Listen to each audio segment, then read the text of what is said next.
as I'm saying it's about what you did, obviously you also want to mix that with what we did. So you want to have a lot of we's, and you want to use your I's at the right moment, at the right times, when the right people need to hear it and know it. And I guarantee, if your team is doing phenomenally well, you don't need to necessarily say I. You can say my team, and other people will take notice because your group is doing so extremely well.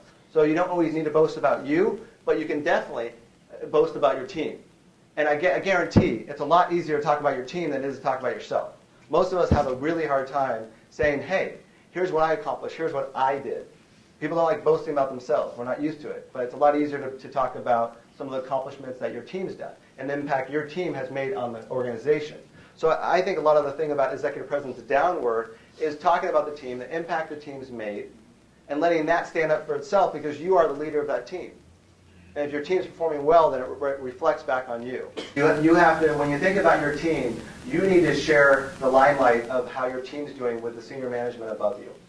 If you're in a management role, I recommend that you talk about some of the players on your team and say, here's the great things they do. Just like when I'm talking about promoting your accomplishments of yourself, promote the accomplishments of the team. So they feel like, hey, he's going to bat for me, or she's going to bat for me. She cares about my career. She's letting my boss, his boss, know, here's the impact I made on this project. So part of it is getting you as a boss, it's your opportunity to share the limelight, not just on your shelf, but the people underneath you, and let the people who have influence above you know that this person's made impact. Put a note in their file. Get them to give them financial rewards for the success they're having. Give a recognition in front of the senior management in the organization that this so-and-so person did a great job on the team, and I praise in public to the people who have influence in the company so the people underneath you feel like he's going to bat for me or she's going to bat for me, and that's my manager. So that's another way. I think that answers a little more directly.